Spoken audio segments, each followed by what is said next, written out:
প্রিয় ছাত্রছাত্রীরা, আজকে আমি তোমাদেরকে এই ভিডিওর মাধ্যমে ক্লাস 7 এর ইতিহাস যে সমস্ত প্রশ্নগুলো দেওয়া আছে 2026 সালের রায়মার্টিন প্রশ্নবিচিত্রাতে প্রথম পর্যায়ে মূল্যায়নের জন্য, অর্থাৎ ফার্স্ট সামেটিভের জন্য ইতিহাসের যে প্রশ্নগুলো আছে স্কুল নম্বর 1 পেজ নম্বর 259, সেখানে যে সমস্ত প্রশ্নগুলো আছে সমস্ত প্রশ্নের উত্তর আমরা আলোচনা করব আজকে এই ভিডিওর মাধ্যমে।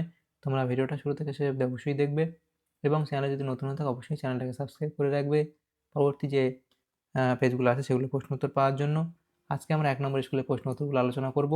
এখানে দেখো 1 এর দাগে বলা আছে কি সঠিক উত্তরটি বেছে নিয়ে লেখো। এখানে 6টা প্রশ্ন দেওয়া আছে, 1 নম্বর করে 6 নম্বর দেওয়া আছে। প্রথম প্রশ্ন 1 এর দাগের 1 এ কি বলা আছে? সুবা মানে, তাহলে সুবা মানে কি?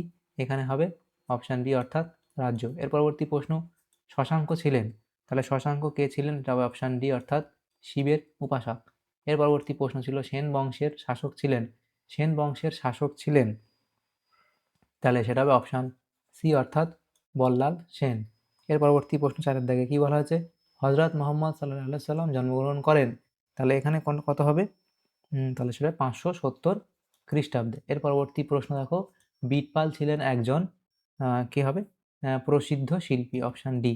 তার পরবর্তী প্রশ্ন 6 এর দাগে কি বলা হয়েছে? সেটা হলো সন্ধ্যাকর নন্দী লিখেছেন সন্ধ্যাকর নন্দী লিখেছেন, সেটা হবে রামচরিত কাব্য, অপশন সি। এর পরবর্তী যে প্রশ্ন 2 এর দাগে বলা আছে শূন্যস্থান পূরণ করো। প্রথম প্রশ্ন কি ড্যাশ অঞ্চল বলতে বঙ্গের দক্ষিণ সীমানাবর্তী বঙ্গোপসাগরের উপকূলকে চিহ্নিত করা হতো? তাহলে এটা হবে বঙ্গাল অঞ্চল, বঙ্গাল। এর পরবর্তী যে প্রশ্ন কি 2 এর দাগের প্রশ্ন বলা আছে দেখো ইসলামের পবিত্র ধর্মগ্রন্থ হলো, তাহলে ইসলামের পবিত্র ধর্মগ্রন্থ হলো কি? কোরআন। এর পরবর্তী প্রশ্ন দেখো বলা আছে কবি ধ্বয়ী লিখেছিলেন ড্যাশ কাব্য, তাহলে সেটা হবে পবনদূত, পবনদূত কাব্য। এর পরবর্তী প্রশ্ন ড্যাশ সহজিয়াও বলা হয়, এরপরে বৌদ্ধ সহজিয়াও বলা হয়, বৌদ্ধ সহজিয়াও বলা হয়। এর পরবর্তী যে প্রশ্নগুলো আছে দেখো 3 এর দাগের যে প্রশ্ন, নিচের প্রশ্নগুলি উত্তর লেখো, যে কোনো দুইটি 2 নম্বর করে দেওয়া আছে, 4 নম্বর দেওয়া আছে। এরপর 4 এর দাগের প্রশ্ন, 5 এর দাগের প্রশ্ন আছে, সেগুলো আমরা নেক্সট পেজে আলোচনা করব। দেখো এখানে পুণ্ড বর্ধন কি? তাহলে দেখো সেটা তোমরা লিখবে, এখানে তার পরিচয় দেবে, অবস্থান এবং প্রশাসনিক গুরুত্ব তোমরা লিখবে। দ্বিতীয় প্রশ্ন দেখো চর্যাপদ কি? তাহলে চর্যাপদ তার সংজ্ঞা দেবে, আবিষ্কার রচয়িতা তোমরা লিখবে। 3 এর দাগের প্রশ্ন দেখো বলা আছে খলিফা কাকে বলে এবং প্রথম খলিফা কে ছিলেন? তাহলে খলিফা কাকে বলে সেটা লিখবে এবং প্রথম খলিফা কে ছিলেন তিনি সেটা লিখবে। এর পরবর্তী প্রশ্ন দেখো 4 এর দাগে নিচের প্রশ্নগুলির উত্তর লেখো, যে কোনো দুইটি। প্রথম প্রশ্ন টিকা লেখো গৌড়, তার ভূমিকা, অবস্থান এবং রাজনৈতিক উত্থান তোমরা লিখবে।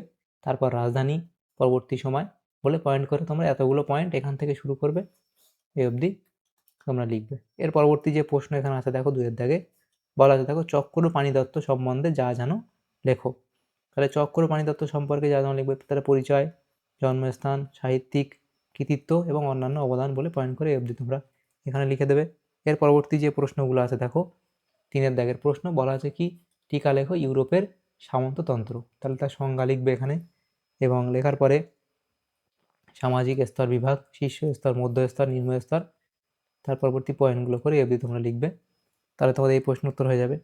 এর পরবর্তী যে প্রশ্নগুলো আছে দেখো সেটা হলো 5 এর দাগের প্রশ্ন, নিচের প্রশ্নগুলি উত্তর লেখো, যে কোনো দুটি, এখানে 5 নম্বর করে দেওয়া হয়েছে। তাহলে দেখো কৈবর্ত বিদ্রোহ সম্বন্ধে লেখো, তাহলে সূচনা লিখবে, কৈবর্ত বিদ্রোহের সূচনা তোমরা এখান থেকে শুরু করবে, যে পাল রাজা দ্বিতীয় মহিপাল রাজত্বকাল থেকে শুরু করে এখানে লিখবে, এই অবধি তোমরা লিখবে যে বিবরণের ধারণা। এখানে বিবরণ পাওয়া যায় যে পাল রাজা দ্বিতীয় মহিপালের রাজত্বকালে বরেন্দ্র ভূমিতে যে শক্তিশালী গণবিদ্রোহ দেখা দিয়েছিল তাকে কৈবর্ত বিদ্রোহ বলা হয়। সন্ধ্যাকর নন্দীর রামচরিত কাব্য থেকে এই বিদ্রোহের বিস্তারিত বিবরণ পাওয়া যায়। বিদ্রোহের নেতা, বিদ্রোহের কারণ, তার রাজনৈতিক উচ্চাকাঙ্ক্ষা, পাল রাজবংশের দুর্বলতা, বিদ্রোহের গতি প্রকৃতি এবং বিদ্রোহ দমন বলে পয়েন্ট করে এই অবধি লিখে দেবে। এর পরবর্তী যে প্রশ্নগুলো আছে দেখো 2 এর দাগের প্রশ্ন, দক্ষিণ ভারতের চোল শক্তির স্বরূপ ব্যাখ্যা করো, তাহলে এখানে ভূমিকা লিখবে এবং প্রশাসনিক স্তর বিভাগ, তারপরে প্রশ্ন স্থানীয়, তার পরবর্তী পয়েন্ট করবে স্থানীয় বা স্বাস্থ্য শাসন, তারপরে ব্রাহ্মণদের প্রভাব ও সভা এবং নগরম বলে পয়েন্ট করে এই অবধি তোমরা লিখে দেবে। এর পরবর্তী প্রশ্ন দেখো বলা হয়েছে নালন্দা মহাবিহারের পরিচয় দাও, তাহলে তার সূচনা লিখবে প্রাচীন ভারতের শ্রেষ্ঠ শিক্ষা প্রতিষ্ঠান ছিল নালন্দা মহাবিহার, বর্তমানে বিহারের রাজগীরের কাছে এর ধ্বংসাবশেষ পাওয়া যায়। সম্ভবত ৫ম শতকে গুপ্ত সম্রাটদের আমলে এটি প্রতিষ্ঠিত হয়েছিল। তারপর অবকাঠামো, তারপরে পঠন-পাঠন, তারপর দেখো এখানে ছাত্র শিক্ষক সম্পর্ক বলে এখানে পয়েন্ট করবে। তারপর দেখো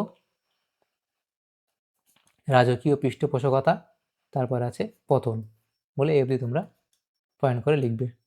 তাহলে দেখো আমাদের এখানে যে প্রশ্নগুলো ছিল ক্লাস 7-এর ইতিহাসের যে প্রশ্নগুলো ছিল ক্লাস 7-এর প্রথম পর্যায়ক্রমিক মূল্যায়নের জন্য 2026 সালের প্রাইমারি প্রশ্নবিচিত্রাতে 1 নম্বর স্কুলের, সেগুলো আমরা আলোচনা করলাম আজকে এই ভিডিওর মাধ্যমে। তোমাদের যদি সামান্যতম উপকার এসে থাকে ভিডিওটা, অবশ্যই এটা লাইক করবে এবং বেশি বেশি করে বন্ধুদের সাথে শেয়ার করবে। আর পরবর্তী যে স্কুলগুলো আছে সেগুলোর প্রশ্ন উত্তর পাওয়ার জন্য অবশ্যই তোমরা আমাদের চ্যানেলটাকে সাবস্ক্রাইব করে রাখবে। Thank you, thanks for watching.